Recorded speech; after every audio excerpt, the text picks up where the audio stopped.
Today on Hytale, minimum system requirements, the main menu, and more. Welcome to the daily Hytale update. There are 41 and a half days left before Hytale releases. I am your host, Muffled Muffin. Let's hop straight into the news.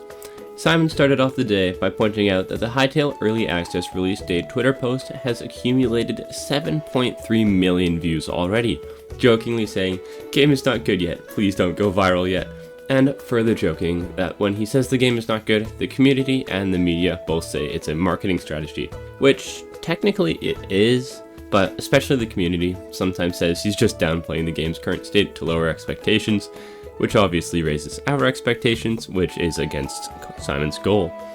Next up, we get a blog post. The topic, as expected, is Hytale's performance and minimum requirements. You can see the minimum requirements here, the recommended ones here, and the recommended creator specs here, which, fun fact, my computer doesn't actually meet right now. They also mention you'll need at least 10 gigabytes of storage, with Hytale's install size being 8 gigabytes.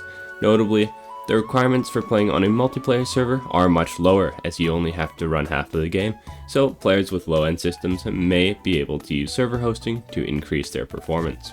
Unsurprisingly, running mods increases the strain on your game, and view distance has the single biggest effect on performance, with distance options being 192, 384, 768, and 1024 blocks each. There may be more options, but those numbers are mentioned several times each, kind of implying that there's only the 4 options. Notably, they mention the approximate data size per chunk, and list chunk sizes as 32 by 32, with the exclusion of a third coordinate, implying that the developers no longer use cubic chunks, which had been talked about in the past. Slikey also stated that Hytale has been designed with the 384 block view distance in mind, so don't be too worried if your computer isn't up to the task of running a huge render distance. For those wondering, 384 blocks is equivalent to 24 Minecraft chunks, which is a pretty decent distance on its own. The minimum distance being 12 Minecraft chunks is still really good and definitely a lot more playable than the 3 or 4 chunks you'll sometimes run on certain Minecraft devices like the Nintendo Switch. They also spoke a little bit about Linux and Mac compatibility, with Slikey later posting a tweet saying that they were nearly at the point where they could compile the game on those platforms for the first time, and once they had done that, they would evaluate the state of the game for each and determine when they would be able to release the game for them. In a perfect world, they could launch both versions along with regular access on the 13th, but if they do find any major bugs that they need to fix, it could take much longer, which is why they can't provide us with a roadmap just yet. They ended off the blog by mentioning that the Steam Deck would not be able to natively run Hytale initially for several reasons, including that Hytale would not be on Steam until they could ensure that Hytale followed Steam's policies, and they lack input mappings from controllers, which would make it a little bit difficult. I'm sure Steam Deck users are still going to be able to find a workaround, because I believe you can just straight up run Windows on Steam, but I don't have a Steam Deck and I am technologically incompetent, so I don't know anything about that. One last thing about the blog, interestingly, they did actually specifically mention playing minigames such as Sky Wars and Bed Wars when they were talking about the network requirements, and I find this interesting because obviously they've confirmed that minigames won't be coming to Hytale on release, but then they've specifically referenced 2 of Hypixel's most famous minigames, so it remains for us to see if they'll be in the game or why they would specifically give these as examples, because I imagine they've not tested Sky Wars or Bed Wars at all. But yeah, just a cool little thing to note. Afterwards, Slikey answered a bunch of questions on Twitter. First, he mentioned a minimum and required VRAM, which are 2 gigabytes and 4 gigabytes respectively.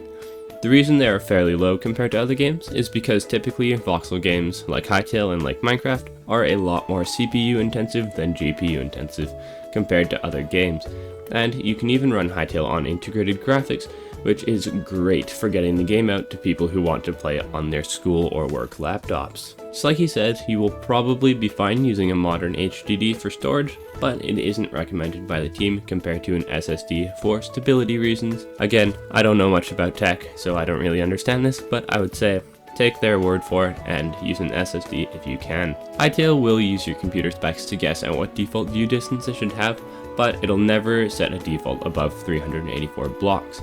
If you do want to go above 384, you'll have to change that setting yourself. The thing that is preventing Hytale from running on Linux and Macs right now is an old version of something called Coherent UI, which is being replaced with Noesis UI to make it compatible with other operating systems.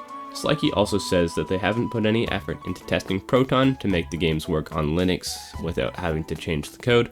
Instead, they're focusing on bringing a native version of Hytale that will work a lot more generally. Simon also said some cool things on Twitter, like confirming that the Hytale team was not spending much time currently on menus and UI, since they're functional and in the game, so they will wait to significantly change them until they have more time down the road.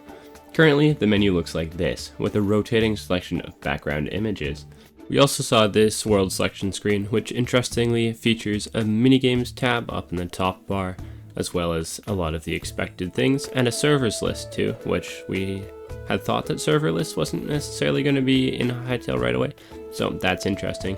And then we see Simon's 4 worlds, testing stuff, curse breakers, which I assume is from the 16 minutes of gameplay we got a while ago. I have a gun lol, we can all guess which one that's from. And do not show this to Reddit, which is a ton of the ice dragons from the trailer just spammed about, and it's quite interestingly, and since I'm a YouTuber, I am not Reddit, and therefore I am allowed to see it.